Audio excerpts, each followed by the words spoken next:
You know, I was going through my garage the other day looking for things to sell on Facebook Marketplace, and check out what I found. My force fins. Now, my first thought was, man, I hated these. I need to sell them. But then I remembered that video that I posted reviewing the force fins, and it was not the most well-received video I've ever made. Oh! Whoa! Whoa!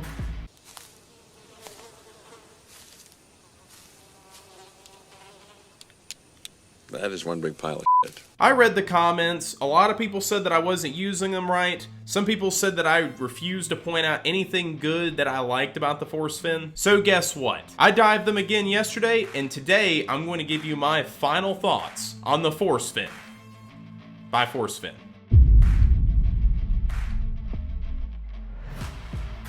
Hey, Church here with Rest and Wreck. Now, I know you read that title and you're probably thinking, oh, here's Church. He got sponsored by Forcefin, so now here he is walking back his opinions and he's going to say how great they are. No, I'm not sponsored. Not by Forcefin, not by anybody. I also just learned the other day that legally I have to disclose if I'm sponsored by anyone. So when I tell you I'm not sponsored, endorsed, given free or reduced rate stuff, that is a legally binding statement. Everything you see on this channel is brought to you by yours truly. If you want to support the most unbiased scuba reviews on YouTube, do me the small favor of hitting that subscribe button. The goal is to get to 1,000 subscribers by the end of the year, and with your help, we'll get there. Now with that out of the way, let's get on with the review. So yesterday I took the force fins back out to Morrison Spring. I filmed all the same finning techniques that I did in the last video. Flutter / scissor kick, frog kick, turns, back pedal. I even humiliated myself by doing the dolphin kick since you guys recommended that that was the proper way of using the force fin. Since I was told in the last video I'd take way too long to get to the point, here it is. My main takeaway is I still feel like the force fins are underpowered. The amount of propulsion that you get off of each kick versus the amount of energy you have to put in to move the fin is still low compared to other fins on the market. And I think that entirely has to do with the rigidity, or in this case lack thereof, that has to do with this underperformance. Now with that said, there's an advantage to this. If you're someone who's prone to leg cramps, this flexibility might be a solution for you. With each kick, there's a lot less resistance on your muscles and therefore reduces the likelihood of cramping. Now, Forcefin claims that they overcome the cramping issue by moving the foot farther forward on the fin, but I think it has entirely to do with the flexibility. Ooh. And the low weight of the fin. Which brings us to another advantage of these fins. If you have to carry your scuba gear long distances, or you're a traveling diver and you have to pack everything up, all the weight savings that you can get count. Yeah, there's not a significant weight difference between a conventional fin and a force fin, but ounces add up quickly. And what you won't see in weight savings, you'll definitely see in space savings. As you can see here, the force fins are significantly smaller than the Avanti Quattros. Actually, these might be the shortest fins on the market. This frees up a lot of space in your travel bag or box. Also, when you're wearing them, they don't stick out as far. That's really good if you're working on something underwater. Say you're more upright working on something rather than in the water prone or in trim.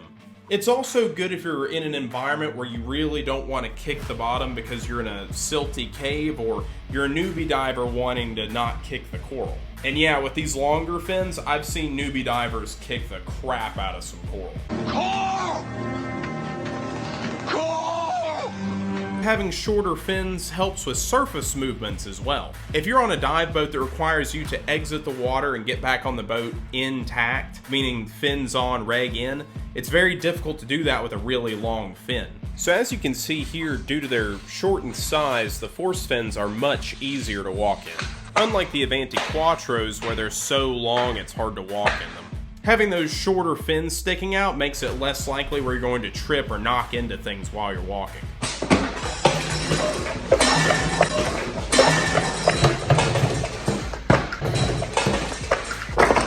Also, Forcefin as a company seems really awesome. Their customer service is top tier, they provide fins to the military and a lot of all-American contractors. All of their fins are made in America, and I really like that. So there you have it. I've completely and thoroughly tested the force fins. I have pointed out as many advantages to these fins as I possibly can. If you can think of some advantages I forgot about, please let me know in the comments section below. And with all that said, my final thoughts on the forcefin is... disappointed! I'm still not a fan. Yeah, everything I said in the last video is still valid. These fins are just... Listen, they are not bad fins. They're just not good for me in the type of diving that I do. Too short and they're too underpowered. And the price. The fact that for the price of one pair of these, I can get a pair of these and these... Yeah, no, that's just way too expensive for me to recommend these fins to anyone. Look, I'm sorry to disappoint all of you force defenders out there, but that's just my take on it. And don't come at me with the whole, oh, you know, you had it out for these force fins. No, I was initially very excited to get these and try them back in 2020. And I think that's all I have to say about that. Any and all feedback is greatly appreciated.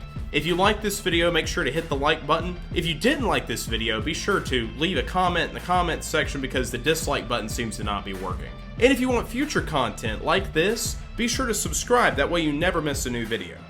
You know, while editing these videos, I have to sit here and stare at myself, and I can't help but shake the feeling, my God, you've gotten fat. Yep, today I am starting my weight loss journey with a goal of losing 30 pounds in the next 4 months. I feel like that's a reasonable goal, and I owe it to myself and everybody else who has to watch me to not have the physique of a bowling pin. Stay tuned for my results, assuming there are any. This has been Church with Rest and Rec. Take it easy.